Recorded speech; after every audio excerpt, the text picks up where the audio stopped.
This episode of the GameOverGreggy Show is brought to you by Squarespace. Whether you need a landing page, a beautiful gallery, a professional blog, or an online store, it's all included with your Squarespace website. And yes, if you've never heard me say it, ladies and gentlemen, we built the original kindafunny.com with Squarespace. And like I always say, we are dumb. Each and every one of us. Not you guys, each one of the kind of funny guys, each and every one of us. Very dumb. So if we, in a time of quitting our jobs, not knowing what we're doing, trying to tell Kevin to go back into the woods, we can't afford him. If we could build a site with Squarespace, you know you can too. So start your free trial today at squarespace.com and enter the offer code KINDAFUNNY to get 10% off your first purchase.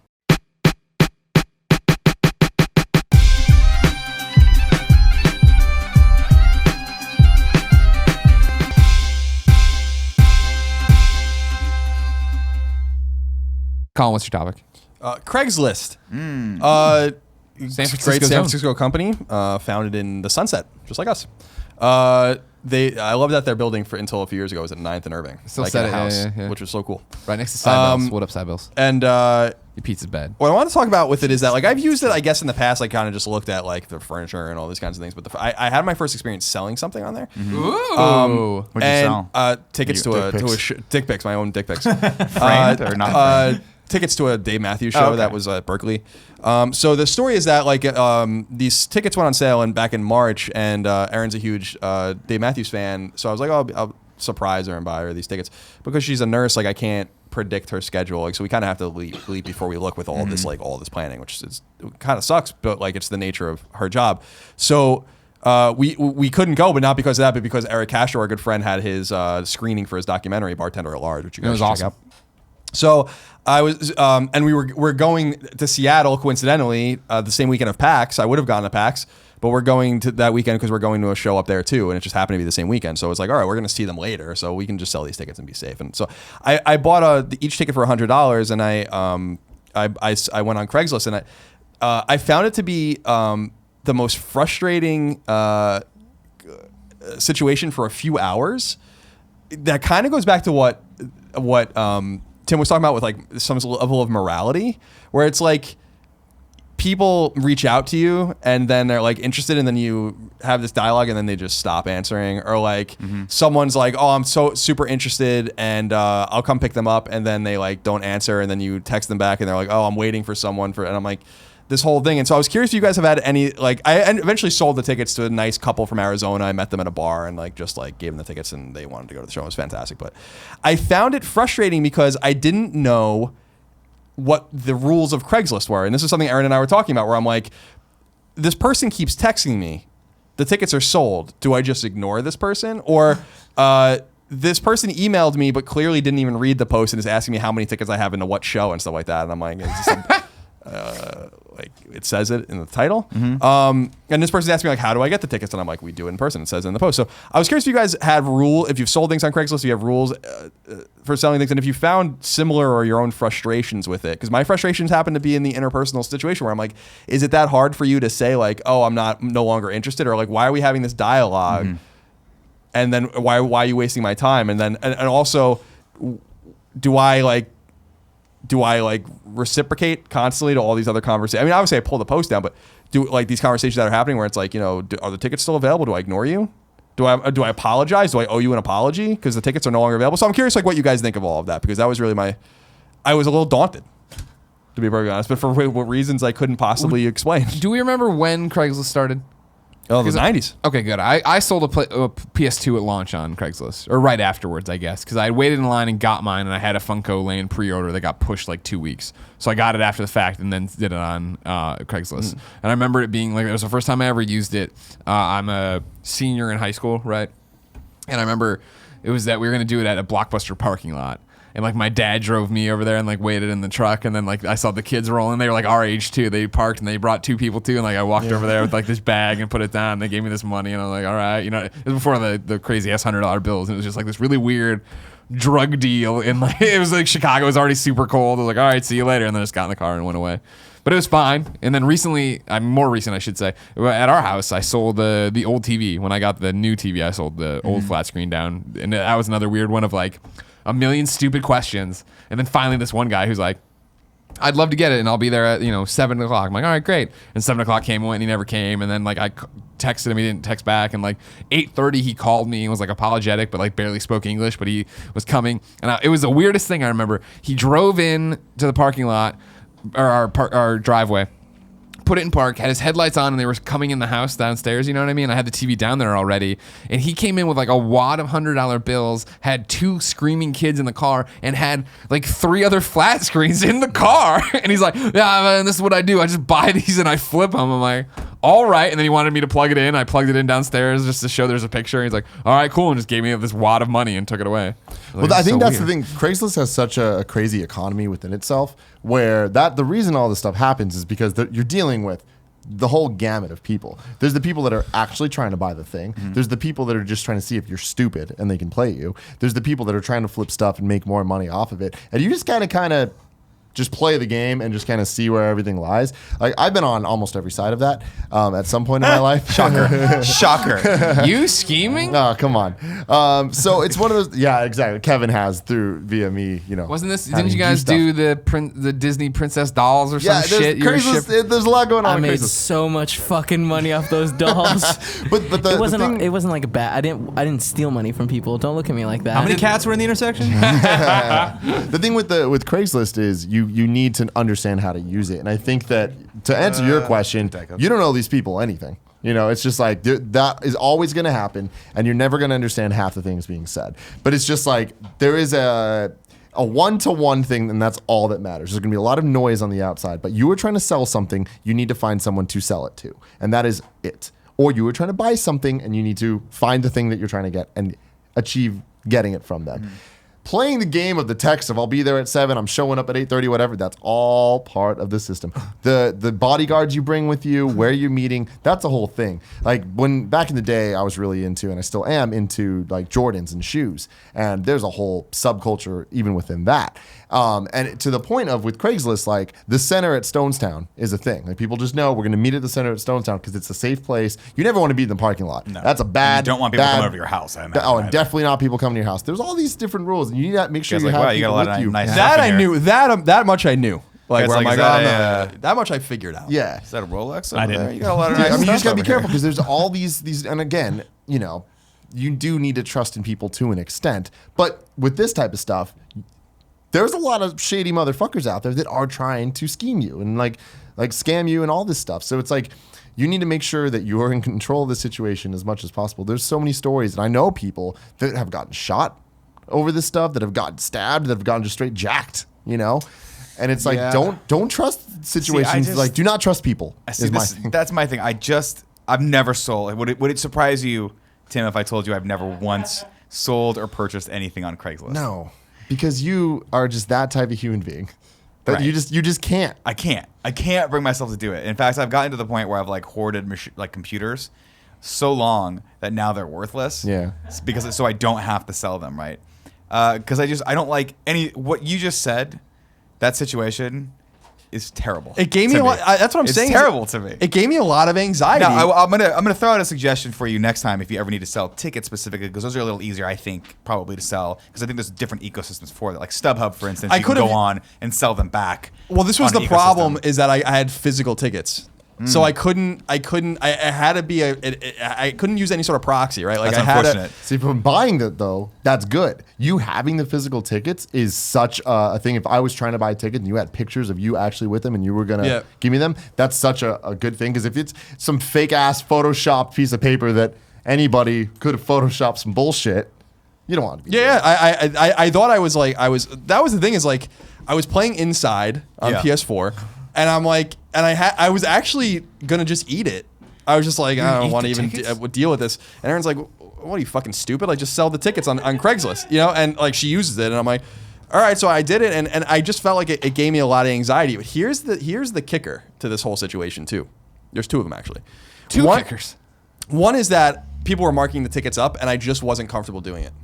I was like, I'm a capitalist at heart, as we know. We own a business. How much do you think you could have gotten per ticket extra though? Like Well, I'll tell you that in a $25? second. Okay. So, I was like, I can mark these up. People are marking these tickets up. Erin was like, well, you're gonna get a lot of notice because your tickets aren't marked up, and I got like a bunch of offers for them. But like part of me was like, I'm a fan of music and I'm a fan of going, I've paid an exorbitant amount of money to go to Jets games. I paid, because I want to go to a specific Jets game. I paid for, she and I went to see Jerry Seinfeld earlier in the year. She paid out the ass for those fucking tickets, and I'm like, I don't want to do that to someone else. Like, so there's a Dave Matthews fan out there that really just wants to go to the show. Like I'm just trying to get my money back.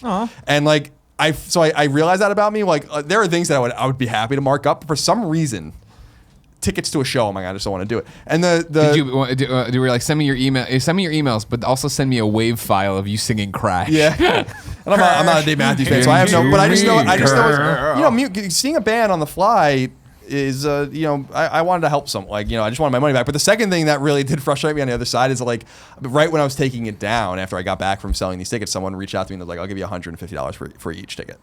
How much were they? 100. And I was like, think that right there, because that's different. That guy was offering me more. I like so Yes. that was like That- where I'm like, okay, like he must have thought it was a competitive sort of landscape. Well, it is. I mean, it always is. So that's the other thing I was saying But- about Craigslist. There's rules, and there is one level of marketing. Always.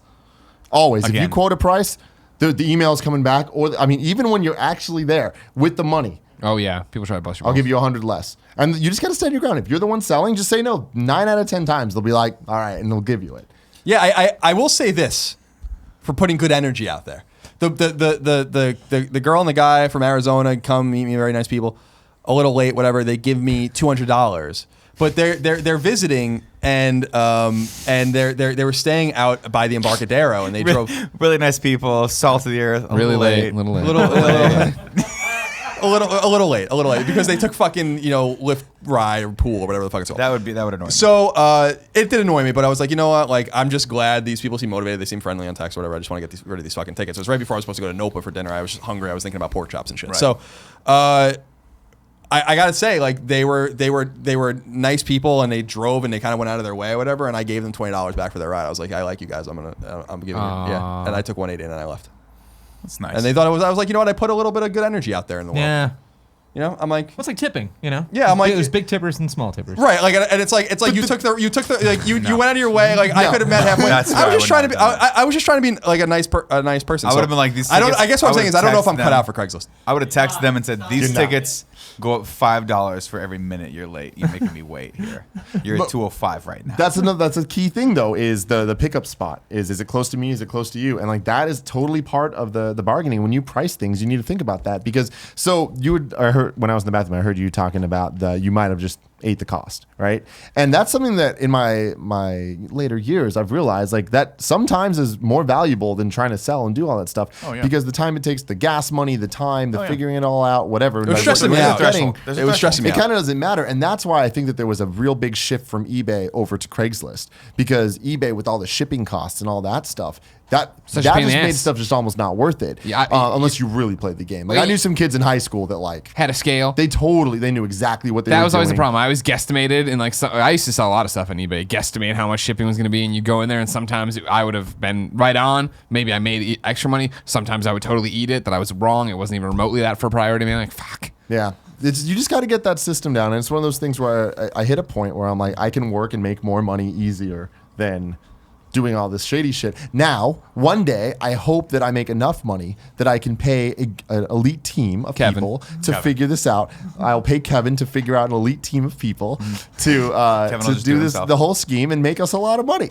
Just that's all they do. We pay them minimum wage to figure it all out. I'll tell you though, I did a freelance gig a long time ago for an eBay sellers conference, and I was fascinated. Like, it was one of the only times I've done a corporate gig where I was like fascinated interviewing and listening to these people's stories, because there are people making a lot of money selling completely and totally useless shit on eBay. It's fascinating to me. And they're like, oh yeah, I had like a broken phone, and I was like, I don't know what to do with this. I put it on eBay, and someone paid me $7,000 for it. And you're like, what? I'm like, Don't get your not eyes like that wide. You know that he's making but it's crazy to me that ecosystem exists, right? And it kind of proves the point that, like, convenience really it really is an important thing in people's lives. Having said that, though, if I were to give you $200, if I said to you, Colin, I'm gonna give you $200, you go back in the past and not have to deal with that situation, what would you say? Yeah, I mean, it was Was it worth $200 to you? Now? Maybe, I don't know. I don't really need it. Like, but the thing was, it's not even like the cost. It's not like it was a sunken cost already, right? Like, I spent the money in March. So to me, it's like, life had adjusted it's like, to it. I don't Yeah. know. Like, when the seed was set in my mind that I should probably not eat the cost, I was hell bent on not eating the cost. But then I was sucked into this ecosystem I wasn't prepared for. I don't have the constitution for Craigslist. I'm also fascinated, by the way, and a little bit insulted that Dave Matthews tickets are still in that high a demand. I just wanted you guys to know that's like if you were to tell me Pearl Jam tickets are going for like thousands of dollars. Pearl Jam tickets are going for a lot. I'm just fascinated by that show was sold out, I'm new. I mean, I listened to Dave Matthews Band back in the day. I liked like Under the Table and Dream. Oh wow, what do you thank you for that somewhat accurate actually rendition of it. But I'm new to like seeing them live. They have it's kind of like 311, who's my favorite band. It has a very hardcore audience that sees them many times. And Aaron has seen Dave Matthews Band like almost twice as many times as I've seen 311, and I've seen 311 23 times.